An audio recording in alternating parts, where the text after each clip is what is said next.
Bonjour à tous. Bonjour à toutes, bonjour à tous. Tout d'abord, je vous remercie d'être présents et si nombreux à être connectés. Je vous rappelle, c'est un webinaire dédié aux managers agiles. Donc, nous sommes également en compagnie d'Isabelle Gragnou-Marniquet, chargée des relations publiques de l'EDEC, et Christophe Tourneur, responsable communication et développement de l'IRCE. Alors, pour rappel, ce webinaire s'inscrit dans un partenariat entre l'EDEC et l'IRCE, avec qui nous proposons une certification intitulée Manager Agile, parce que nous sommes tout simplement conscients des problématiques que rencontrent nos chefs d'entreprise pour les avoir expérimentés avec eux. Le désengagement de leurs équipes en est une, la difficulté de les accompagner dans les changements imprévisibles en est une autre. En tout cas, notre volonté est de leur apporter une culture managériale assortie d'outils efficaces pour les aider à mobiliser les ressources vives de leurs équipes afin de booster leur croissance et le développement de leur entreprise. Alors, sans plus tarder, je vais donner la parole à Isabelle qui va vous présenter brièvement l'école EDEC Business School. Merci Philippe. Bonjour à tous. Alors, si je dois présenter rapidement l'EDEC, eh bien, c'est une business school créée à Lille par des chefs d'entreprise depuis une centaine d'années. Aujourd'hui, nous sommes implantés à Nice, à Paris, Londres et Singapour. En interne, nous sommes environ 980 salariés et nous avons aussi vécu la crise sanitaire comme une épreuve de robustesse de notre culture d'entreprise et de notre agilité. Nous nous sommes organisés pour basculer tous nos cours en distanciel et en une semaine. Et ça a bien fonctionné, au prix de quelques nuits blanches pour nos professeurs et notre DSI, et un engagement fort de tout notre personnel. Alors l'EDEC, en quelques chiffres clés, eh bien aujourd'hui, ce sont 8600 étudiants en formation initiale, 177 professeurs et chercheurs, 11 centres d'expertise, et le tout sur 5 campus, et une plateforme dédiée à des programmes certifiants et diplômants 100% online, qui s'intitule EDEC Online. Donc c'est un portefeuille complet de 23 programmes décidés C'est un portefeuille complet de 23 programmes destinés aux décideurs de demain. Donc du bachelor au programme grande école, nous avons des masters en management, des masters of science et des MBA full-time et un PhD en finance. Avec 40 000 anciens, l'EDEC constitue donc une communauté de leaders engagés qui veulent avoir un impact positif sur le monde et les générations futures.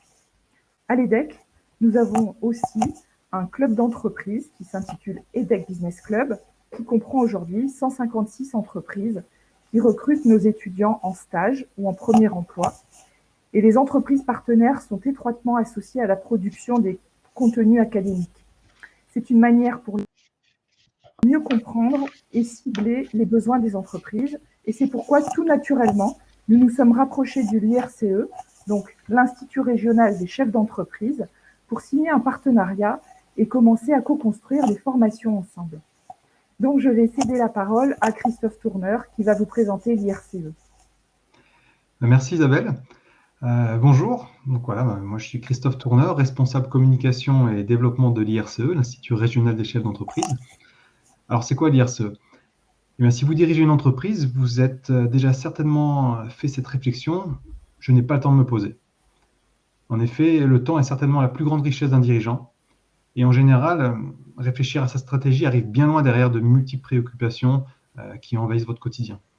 C'est vrai que la stratégie, on y pense dans sa voiture, sur le temps de trajet ou sous la douche ou en se brossant les dents, mais on ne prend jamais vraiment le temps de se poser et de réfléchir à sa stratégie.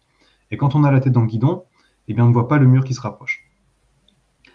Eh bien, l'IRCE, justement, l'IRCE était créé pour ça, pour répondre à cette problématique.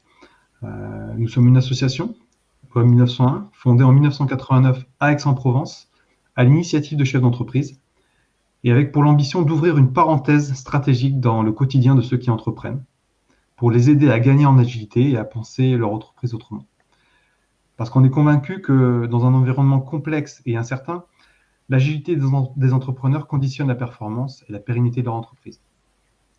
Et pour cela, pour répondre à cette vision, eh bien, on élabore et on produit des actions collectives de formation structurantes et de mise en réseau adressées aux dirigeants, créateurs et repreneurs d'entreprises sur les différents territoires.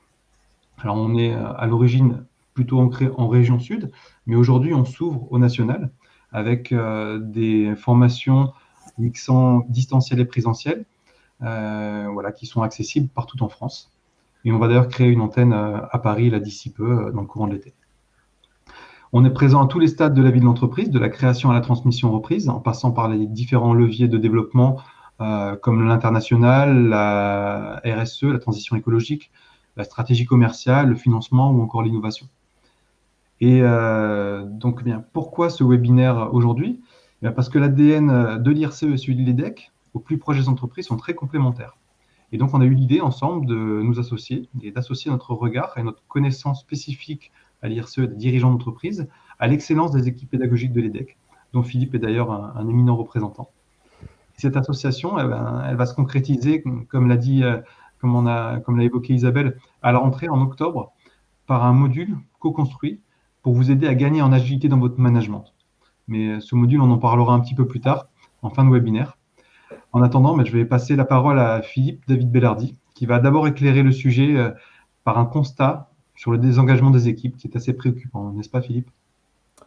Oui, complètement. Vous avez peut-être les chiffres sous les yeux, présents à l'écran. Bon, ils sont très évocateurs. On a 80% des Français qui voient le travail comme une contrainte. On a plus d'un manager sur deux qui pense que ses salariés se désengagent du collectif. En termes de coûts financiers, on a des pertes de 300 milliards aux États-Unis et 97 milliards rien que pour la France. Donc, ces chiffres que vous voyez à l'écran posent question. Et si on applique ces statistiques générales à notre cas particulier en tant que chef d'entreprise, on peut se demander si notre équipe, composée par exemple de 6 personnes, ne fonctionne qu'avec 3 personnes impliquées.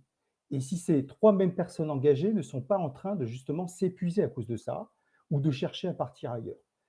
Donc, je peux aussi me poser la question, quel chiffre d'affaires ou quelle marge je pourrais atteindre si tout le monde travaillait dans un engagement constant, total et indéfectible?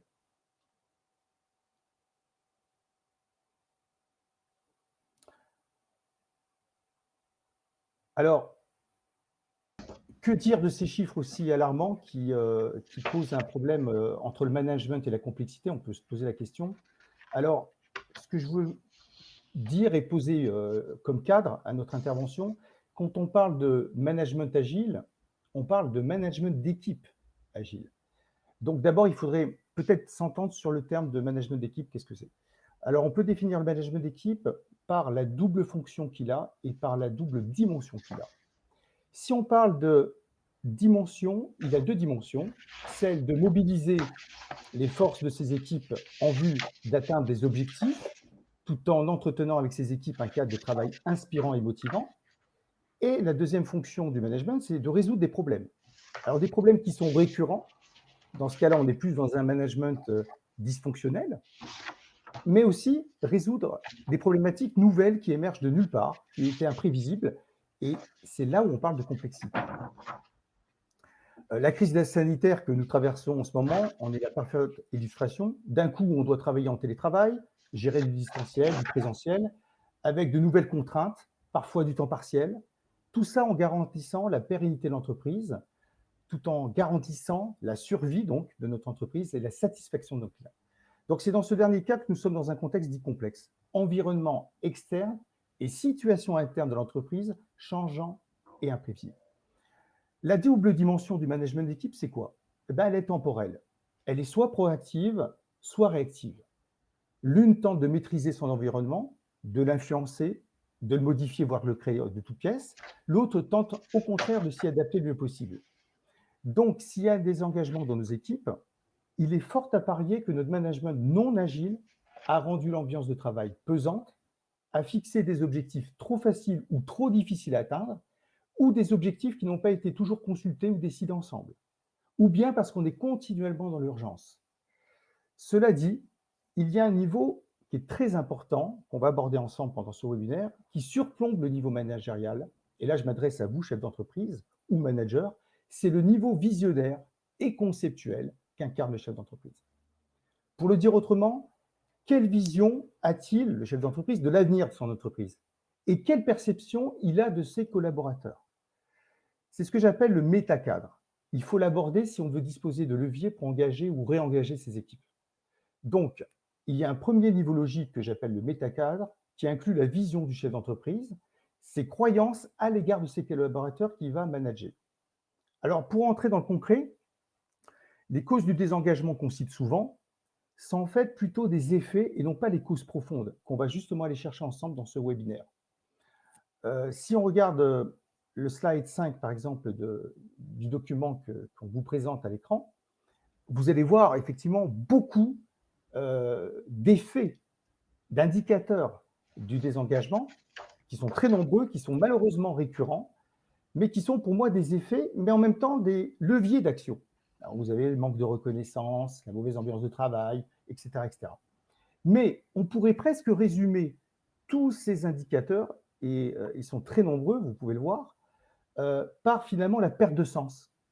Vous savez, on parle beaucoup de perte de sens, de cohérence dans le travail, dans les équipes. Et si vous regardez bien, le sens a une triple acception.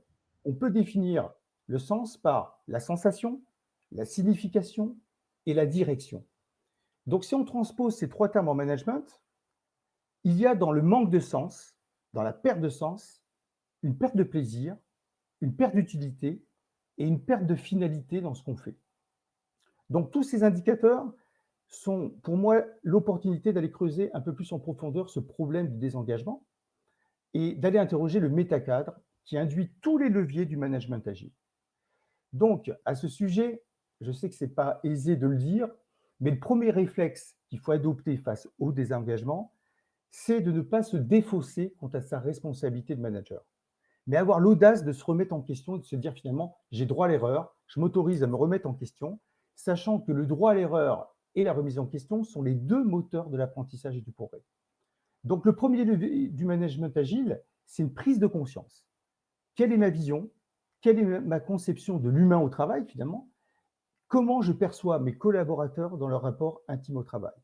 Donc, vous voyez, ce ne sont pas des questions habituelles qu'on se pose, certainement par manque de temps, de prise de recul ou tout simplement de prise de hauteur.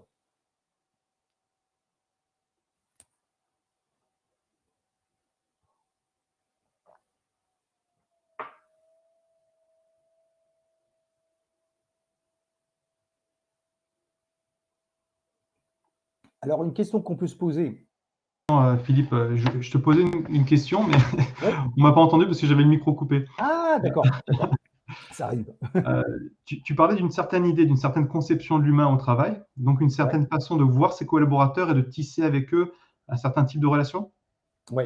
Alors, c'est là où la culture managériale, d'ailleurs qu'on propose dans notre formation à venir, nous éclaire. Il y a une théorie qui existe qui s'appelle la théorie XY de McGregor, qui nous propose deux manières de concevoir l'humain. Soit on soutient la théorie X, que l'humain déteste le travail, cette activité contre nature, qui nécessite donc un management directif, disciplinaire, ou au contraire, on penche pour la théorie inverse, la théorie Y.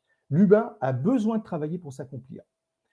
Dans cette seconde option, le manager devient le facilitateur de son accomplissement, quelqu'un qui a pour mission de le faire grandir. En fait, on se retrouve ici dans les vieux débats philosophiques entre Aristote et les Nietzsche, Hegel ou Marx, le travail vu comme une activité servile ou au contraire comme une activité libérante et non libératoire. Donc je pense que si nous sommes, en tant que chef d'entreprise, convaincus que notre collaborateur, naturellement, veut faire de son mieux pour lui et l'entreprise, alors nous, on va avoir un regard différent sur ses collaborateurs. On va avoir un regard qui va encourager la confiance de l'autre, le fait aussi de pouvoir déléguer facilement, avoir une attitude qui va insuffler des modèles transverses, moins pyramidaux, des modèles agiles inspirés du servant leadership, de l'entreprise apprenante, de l'entreprise libérée, etc. Là, on a de beaux exemples d'entreprises, d'ailleurs, qu'on présente en études de cas lors de nos formations, qui sont ceux de la Southwest Airlines, par exemple, la grande compagnie américaine qui a su impliquer d'une manière complètement agile, qui a inventé le servant leadership et qui a su traverser toutes les turbulences de l'économie aéronautique américaine. Dernièrement, avec la bulle de 2008, ils ont gardé tous leurs effectifs alors que toutes les compagnies aériennes licenciaient. Et finalement, in fine, quand l'activité américaine a repris, il n'y avait plus pratiquement de personnes sur le marché puisqu'ils avaient tous rejoint la Southwest Airlines. Et finalement, c'est plutôt la compagnie qui est revenue vers les autres compagnies pour leur offrir un petit peu de personnel. On a le cas de Favi, l'entreprise libérante, qui nous propose des modèles complètement innovateurs. On a Nicomac qui a opéré des renversements de valeur. On a la biscuiterie Poult qui a transformé comme la meilleure, alors là, je m'adresse aux chefs d'entreprise, une manière complètement d'inverser les rapports d'autorité. Il y a Buurtzorg qui a complètement innové dans les modèles complètement d'autonomie dans le domaine médical, de l'assistance médicale. Donc l'idée, j'insiste là-dessus, c'est de changer l'état d'esprit et de changer justement de croyance avant d'aller bille en tête sur des outils agiles, car sans cette prise de conscience et de changement de croyance, on inverse les valeurs et on fait passer les outils et les techniques avant l'état d'esprit du chef d'entreprise et de ses intentions. Donc, je récapitule. Le premier levier, c'est la vision plus la confiance en l'autre. C'est ce que j'appelle le cadre de référence ou le métacadre qui répond au leadership du chef d'entreprise. Mais ce levier induit beaucoup d'autres. Le second levier, justement, j'y viens, c'est le cadre opérationnel qui répond justement au management. Il répond à cette question, et là, je m'adresse encore aux chefs d'entreprise et aux managers. Qu'est-ce qui est assez important pour moi pour que je souhaite moi-même le respecter? Exemplarité. Avant de le faire respecter. Il y a donc d'un côté l'exemplarité, de l'autre l'ensemble des valeurs qu'on va défendre, les règles, les comportements à valoriser ou à éviter, qui pourront être formalisés par des documents qui sont autant de repères. Et donc, Philippe, une fois que ces deux leviers sont activés, on imagine qu'il y a d'autres éléments à prendre en considération. J'en profite pour te dire, on a du mal à t'entendre si tu peux parler un poil plus fort, le son est un petit peu faible. On nous le dit dans le chat. D'accord, pas de souci. Donc, alors, les autres éléments à prendre en considération. Alors, troisième levier, et là j'insiste encore, et on ne le fait pas souvent dans le management, c'est le contexte. Je vais adapter le management au contexte que je rencontre. Nous suivons donc une méthode inductive, puisqu'on part du terrain pour décider des outils. Donc, il y a trois types de contextes qui induisent trois types de management. D'abord, le contexte simple, on le sait tous, c'est le mouvement Taylorisme, du Fordisme qui s'oppose au management agile. Alors, comment le décrire? Il s'inscrivait dans un contexte particulier, donc, qu'on appelle le contexte simple. À ce moment-là, les processus de production, les tâches étaient bien maîtrisées. L'environnement, le marché était relativement stable. Grosso modo, le management qui convenait à cette période était un management top-down, en mode binaire, basé sur la sanction ou la récompense. Et puis, les processus de travail se sont compliqués. Nous sommes tombés dans le règne de l'expertise et de l'ingénierie, à un moment où le marché était très instable, très changeant, du fait de la concurrence, de la mondialisation et l'arrivée des nouvelles technologies disruptives. Donc, c'est le management, pour ainsi dire, de l'expertise qui fut efficace pendant pas mal de décennies, puisque l'expérience était capitale pour faire face à des changements instables. Nous étions dans la dimension réactive et maîtrisée du management. Mais depuis quelque temps, le contexte est devenu non seulement très changeant, mais imprévisible. C'est donc ce caractère d'imprévisibilité et de non-prédictibilité qui nous a projetés dans un monde complexe. Certains utilisent le terme de chaos. La complexité, c'est donc en termes de management, un chef d'entreprise, un manager qui n'est plus le tout sachant, comme dans les précédents contextes, et où la meilleure solution ou compétence, c'est dans le collectif qu'il faut aller la chercher. Ce collectif, c'est la richesse non pas d'une collection d'individus, mais d'une identité collective soudée qui agit dans un même sens, celui de la vision du chef d'entreprise. Et donc, le savoir qui est morcelé doit être réuni pour donner des options de solutions possibles pour qu'à l'instant T du changement inopiné, le manager puisse sélectionner la meilleure d'entre elles. Donc, le premier levier, c'est le métacadre, comment je perçois mes équipes et quelle est ma vision, où je veux les emmener. Deuxième levier managérial, le cadre opérationnel, c'est-à-dire les valeurs partagées. Troisième levier, le diagnostic situationnel, c'est-à-dire quel contexte je rencontre et quel management il m'indique d'adopter. Alors, on est bien d'accord, par contre, certains contextes sont devenus plus rares que d'autres. On ne travaille pas de la même manière comme il y a 150 ans, on ne manage pas de la même manière aussi. Et c'est, si j'ai bien compris, c'est le contexte complexe qui est en train de devenir la règle générale. Alors, c'est un peu ça. Il faut savoir que durant son activité, l'entreprise va rencontrer plusieurs types de contextes, c'est-à-dire le simple, le compliqué et le complexe. Donc, le manager agile, c'est quelqu'un qui peut très bien fonctionner sur les trois types de contextes. Être directif dans un contexte simple, plus sur le mode du savoir et d'expertise dans un contexte compliqué, et plus sur le mode de l'agilité dans un domaine et dans un contexte complexe. Donc, il peut suivre, et on peut suivre le sens du vieil adage, qui peut le plus, peut le moins. Donc, être un manager agile, c'est quoi? C'est pouvoir utiliser toutes les couleurs de sa palette managériale. C'est pour ça qu'on parle d'art managérial, une palette qui va du directif au plus délégatif, en passant par le persuasif et le participatif. Ces quatre styles utilisés au bon moment forment un cadre propice à l'agilité. Le quoi, le contexte, me dit quoi, quand et comment faire. Donc, je récapitule, les 3 leviers majeurs pour bien manager, y compris dans la complexité, c'est le métacadre, le cadre opérationnel et le contexte au management qui lui convient. Le management agile, c'est pouvoir passer de la complexité au simple, de l'imprévisibilité à la stabilité, de l'adaptation instantanée à la totale maîtrise des événements. Donc, on comprend bien que le management agile, ça ne s'improvise pas.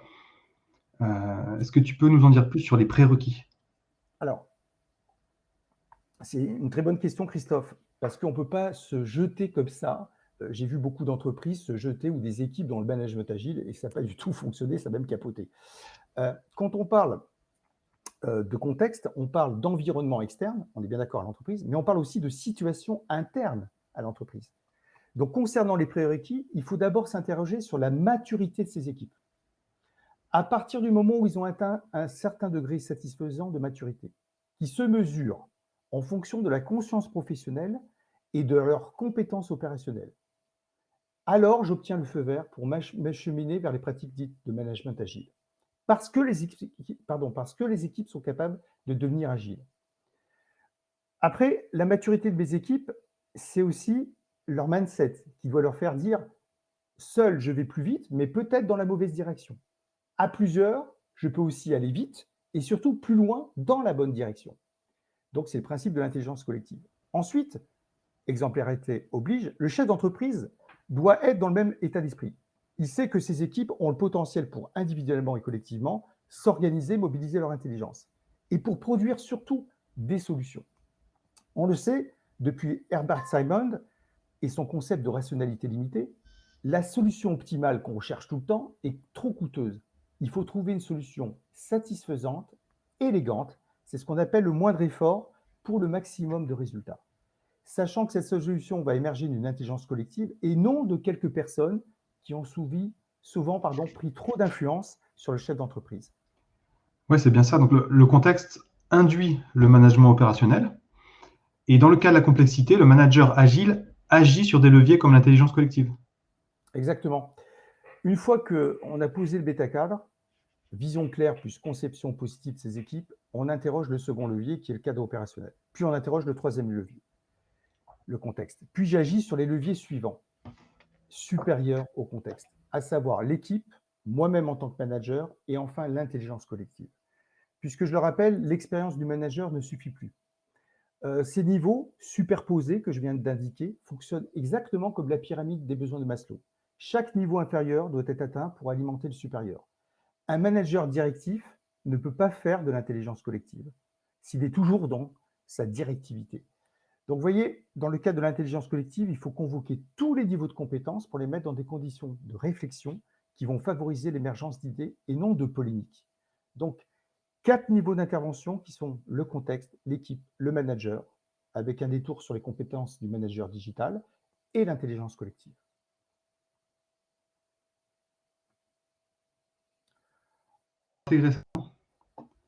Alors, pas tant que ça, parce qu'une fois qu'on a installé ce que j'appelle la cartographie managériale, ce que je viens d'indiquer, on va à chaque niveau prendre l'outil ou la notion qui nous convient. Donc là, il faut faire appel à un peu d'intuition, de lâcher prise et l'envie de tester. Pour l'équipe, par exemple, je vous donne des exemples. Je vais agir sur des micro-leviers. La motivation et l'implication, les valeurs personnelles et collectives, les types de reconnaissance attendus, les outils pour les formaliser, comme par exemple le contrat d'équipe, le diagnostic d'équipe, les règles du manager et de l'animation. Vous savez, il faut instaurer la confiance, le cadre, communiquer, partager sa vision, faire du feedback régulièrement, savoir dire non, créer et renforcer la cohésion, développer un management par l'exemplarité. Tout ça, bien sûr, on l'explique en études de cas, en groupe de co-développement pendant la formation, bien sûr, qu'on vous propose. Le niveau managérial, le management, qu'est-ce que je vais adopter comme posture? Suis-je un tout-sachant ou vais-je apprendre des autres et les faire grandir sans me sentir en danger, sans sentir mon autorité menacée? C'est mon rapport intime entre autorité et légitimité. C'est ainsi que j'augmente ma légitimité. Qu'en est-il de ma congruence, de l'adéquation entre ce que je pense, ce que je dis à mes équipes et ce que je fais en termes de comportement? Qu'en est-il de mon sens de l'exemplarité? Suis-je capable de récompenser les personnes non seulement pour leurs résultats, accès performance, mais aussi pour leurs efforts? leur engagement? Suis-je capable de prendre en compte les deux dimensions de la performance, économique et sociale? Une centrée sur la tâche, le rendement, l'autre sur l'humain, sa satisfaction. On parle de qualité de vie au travail, on parle de bonheur au travail. Suis-je un manager digital?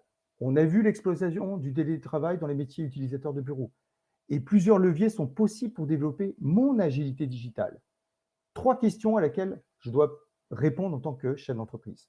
Est-ce que nos interactions digitales concernent 6 modalités à différencier? La recherche d'informations, réfléchir ensemble, consulter ensemble, décider, capitaliser le savoir, agir. En fonction d'elle, j'adopte une posture managériale différente. D'autant que le contexte est déterminant.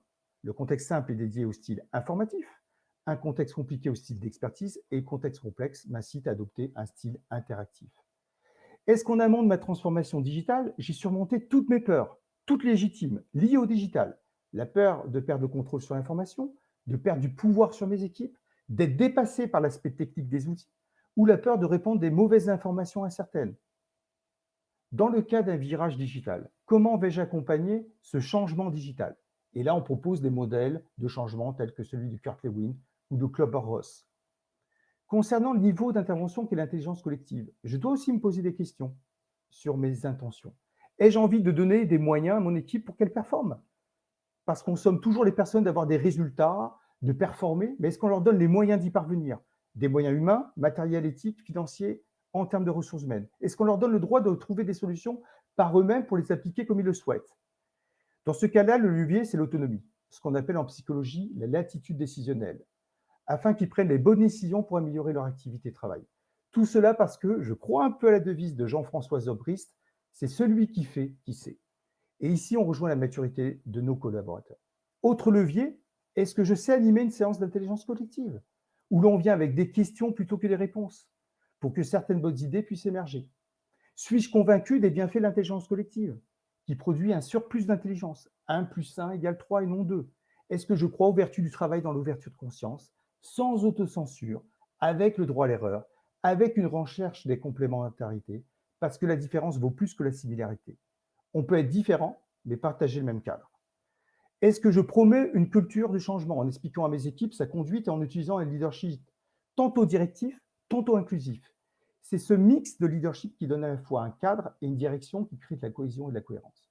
Enfin, on arrive à un levier majeur pour gérer la complexité, c'est d'opérer ce que j'appelle le renversement positif des valeurs. Le passage dans mes équipes de la compétition à la coopération. Et cela n'exclut pas la valorisation individuelle, la reconnaissance de talents, bien au contraire. On peut privilégier le collectif et revenir sur l'individuel par souci de justice organisationnelle. Autre levier qui est peut-être le levier des leviers, c'est l'intelligence émotionnelle qui développe le leadership. Résilience, je vous les donne, les principaux traits de personnalité du leader, chef d'entreprise et manager. Résilience, optimisme, réalisme, estime de soi, confiance en soi, humilité.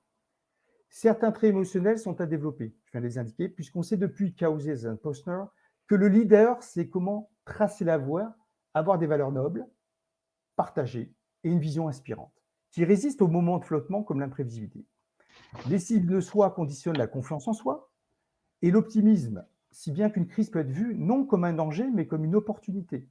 On pense, vous savez, au mot crise en chinois, qui est l'association de deux notions, le danger et l'opportunité, qui ne sont pas antinomiques, mais qui au contraire se nourrissent l'une de l'autre, comme le yin et le yang. Donc vous avez déjà là posé, depuis ce début de ce webinaire, les principaux leviers pour agir, mais bien sûr, ce que je préconise, c'est d'aller plus en détail et en profondeur pour les étudier et les tester au travers d'études de cas générales, mais aussi personnalisées. Oui, d'ailleurs, cette mise en profondeur, on va la faire en octobre dans le module certifiant qu'on propose donc EDEC IRCE. On va vous en dire un petit mot justement. Après, on passera aux questions-réponses. Je vois qu'il y a déjà une question là de Béatrice dans le chat. Donc, vous pouvez déjà commencer à poser vos questions. On va les mettre de côté. On va y répondre d'ici 5 minutes.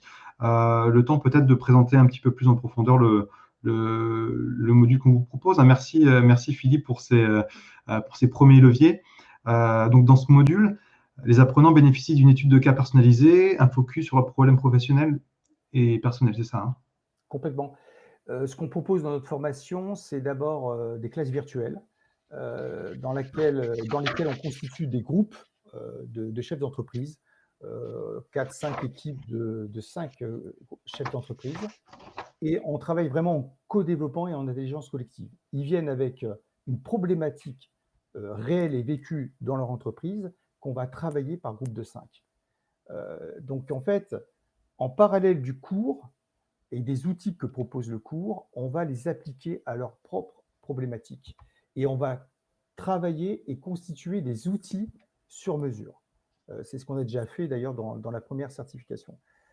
Donc vraiment, on travaille en intelligence collective, ce qui va leur permettre de plaquer cette attitude et ce modèle en réel après la certification. Et on essaie de vraiment après de mettre en application tout ce qu'on a proposé comme solution. Et ils partent concrètement avec un plan d'action. Donc on est à la limite entre la formation, le conseil et donc la certification qui débouche quand même sur une certification de valeur. Donc, c'est un plan d'action personnalisé et une mise en application pratique des notions abordées, hein, qu'on a à peine abordées aujourd'hui parce qu'on est assez limité par le temps, et avec des solutions concrètes à mettre en place. Complètement. D'ailleurs, on a eu des feedbacks des chefs d'entreprise qu'on a accompagnés. Donc, on travaille justement à l'écran, vous voyez la feuille de route managériale. À l'entrée de la certification qu'on propose, chaque chef d'entreprise doit remplir cette feuille de route managériale qui est un outil qui va leur permettre d'un coup de prendre de la hauteur, de se dire finalement qu'est-ce qui est urgent ou ce qui est important pour moi. Et puis, avec ces 4 dimensions que vous voyez à l'écran et les 3 critères, il va se poser des questions sur les 4 niveaux d'intervention d'ailleurs que je vous ai présenté très brièvement. Voilà, pour prendre du recul et garder le cap, qu'est-ce que je dois renforcer? Qu'est-ce que je dois arrêter de faire? Qu'est-ce que je dois commencer à faire? Et cette feuille de route managériale va être évolutive pendant toute la formation. Elle va se nourrir de nos interactions et du fait que les chefs d'entreprise, les managers vont découvrir d'autres champs de possibles.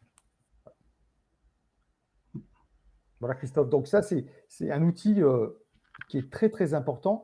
Et souvent, les chefs d'entreprise ont un peu la tête dans leur guidon et ils n'ont pas le temps de se poser les bonnes questions. Et comme dit Anthony Robbins, si on se pose les bonnes questions, on obtient les bonnes réponses. Et on avance beaucoup plus vite. Ouais. Voilà, ça c'est une synthèse. Ce document, c'est une synthèse un petit peu des 4 niveaux d'intervention et du métacadre et du cadre opérationnel dans lequel s'inscrivent ces 4 niveaux d'intervention. Ouais. Et moi, je peux témoigner parce que je l'ai fait, ce module. Alors, je l'ai fait avant, parce qu'on a été loin, en fait, dans l'élaboration, dans cette co-construction du module, puisque pour pouvoir vous proposer quelque chose de très adapté à vos problématiques, on a fait déjà une phase de test grandeur nature avec des dirigeants de l'IRCE, voilà, en petit comité, qui eux aussi nous ont aidés dans cette expérimentation et nous ont apporté leur retour.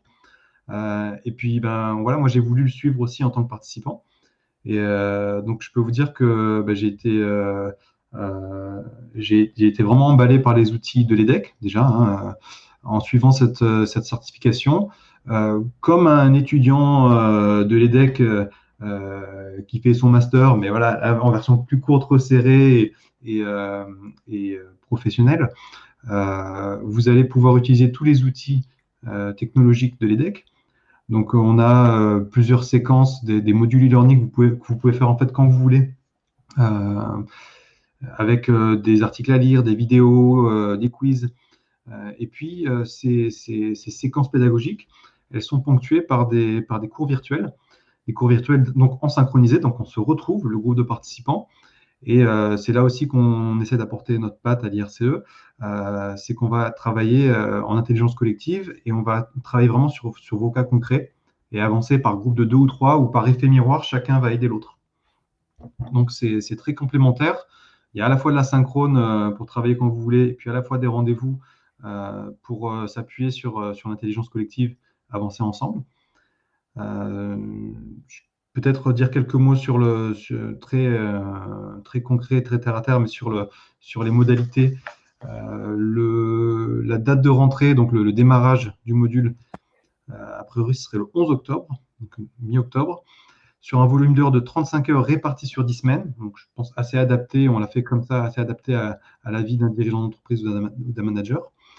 On est sur un prix de 1 900 euros, avec possibilité de prise en charge à évaluer avec chaque participant. Et puis à la clé, en plus de votre plan d'action et votre montée en puissance en agilité managériale, vous avez une certification EDEC, qui n'est pas des moindres. Voilà. Donc, on a fait le tour du sujet sur le module. Je vais vous laisser un lien dans le chat pour avoir plus d'infos et vous préinscrire pour ceux qui le souhaitent. Hop. Et puis, on va commencer à prendre vos questions. Donc, n'hésitez pas, vous avez le chat donc, sur la partie droite de l'écran, il me semble. Hein, on n'est pas tout à fait le même écran que nous. Il me semble que le chat pour vous aussi, c'est sur la droite. Donc, allez-y, commencez à poser vos questions et puis on va y répondre volontiers.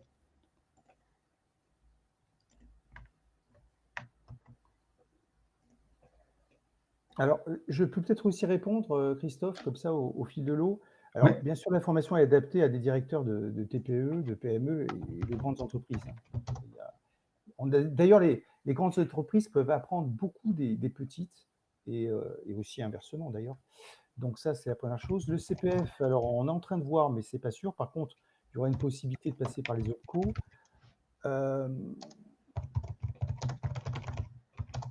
Alors, les modèles de management digital, alors côté outils, on va utiliser des outils qu'on a créés. Hein, donc, ils ne sont pas dans la presse, ils ne sont pas sur Internet. Mais on peut aller aussi vers des modèles connus comme le Scrum ou d'autres qu'on utilise assez fréquemment. Puis, on a vraiment des études de cas qui nous montrent comment elles fonctionnent, les entreprises. Donc, on peut avoir la méthode de Lalou, on peut avoir des outils très, très répandus qu'on voit.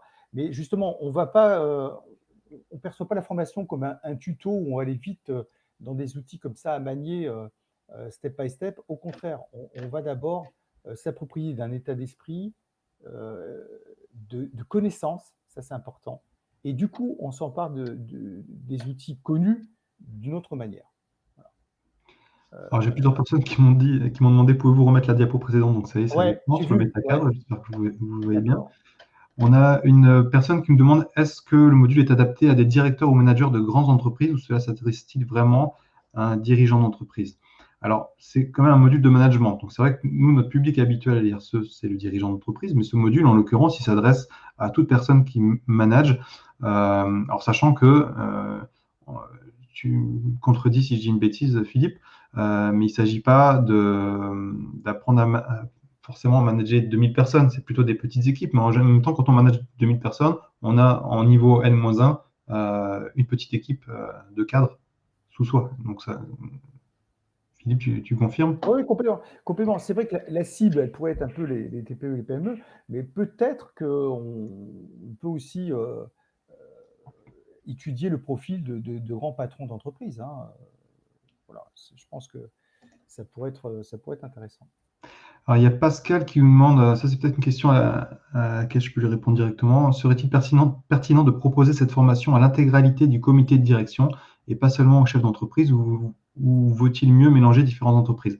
Dans le cadre de ce module, je pense que c'est plus intéressant pour tout le monde de mélanger les entreprises, parce que ça vous permet d'avoir vraiment un effet miroir avec des problématiques qui vont être vraiment complémentaires et de solutions qui vont émerger en fait de vos contacts avec les autres dirigeants, que vous n'aurez pas forcément avec une équipe avec laquelle vous êtes tout le temps. Ceci dit, rien n'empêche, si vous avez une commande spéciale, de vous adresser à l'EDEC, à l'IRCE, et on peut s'adapter à une demande spécifique pour une formation de votre équipe.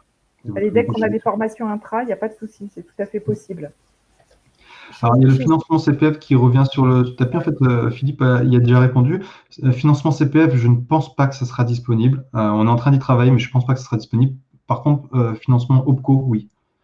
Donc, prise en charge par votre entreprise si vous êtes salarié de l'entreprise ou si vous êtes dirigeant salarié. Ce qu'on n'a pas évoqué aussi, c'est qu'il y a une possibilité dans le parcours optionnel d'avoir un coaching personnalisé. Donc ça peut être aussi assez sympa. Voilà. Made in Philippe. Oui, ça c'est important d'en parler, Philippe. Si tu peux en dire encore quelques mots sur le coaching individuel, parce que je pense que c'est vraiment un gros apport, ça, sur le module. Très important. On est vraiment dans un changement orienté solution et orienté objectif en quelques étapes. Et pour avoir expérimenté le coaching en développement professionnel pendant plus de 10 ans, on a vraiment des sauts qualitatifs en termes de compétences, en termes de vision. Bon, d'ailleurs, je ne vous apprends rien. Toutes les personnes qui se sont accomplies outre-Manche, outre-Atlantique, c'est des personnes qui sont suivies par des coachs, y compris les présidents d'État, etc. Donc voilà, je crois que pour avoir été coaché, pour coacher, il y a vraiment, on a les outils en plus, on a des outils qui sont bâtis depuis des années avec la touche, bien sûr, personnelle de chaque coach. Et il y a des transformations. Nous, on vise la transformation managériale. On ne vise pas simplement un petit parcours où on a quelques outils. Vous les aurez, hein, c'est clair. Mais vraiment un changement de mindset et une montée en puissance dans les compétences. Et avec des résultats chiffrés, parce qu'on est une école de commerce quand même. Donc voilà, on garantit presque une transformation économique et personnelle. Marie-Christine nous demande les coordonnées de l'IRCE sur Paris. Alors, comme je vous l'ai dit, c'est en cours. Ça sera dans l'été, je pense mi-juillet, fin juillet. Mais allez, je vais vous donner l'adresse en exclusivité mondiale. On sera au 27 rue du Chemin Vert, dans le 11e à Paris. Mais voilà, attendez quelques jours et on officialisera ça. Et on vous donnera les coordonnées. Aujourd'hui, notre siège est à Aix-en-Provence. Il le restera d'ailleurs, puisqu'on est fiers de nos racines provençales. Mais on est en train de s'étendre en proposant des parcours soit 100% online, soit hybrides, qui seront pour l'instant sur Paris, Aix, Nice, Gap, et voilà, peut-être à moyen terme dans d'autres régions.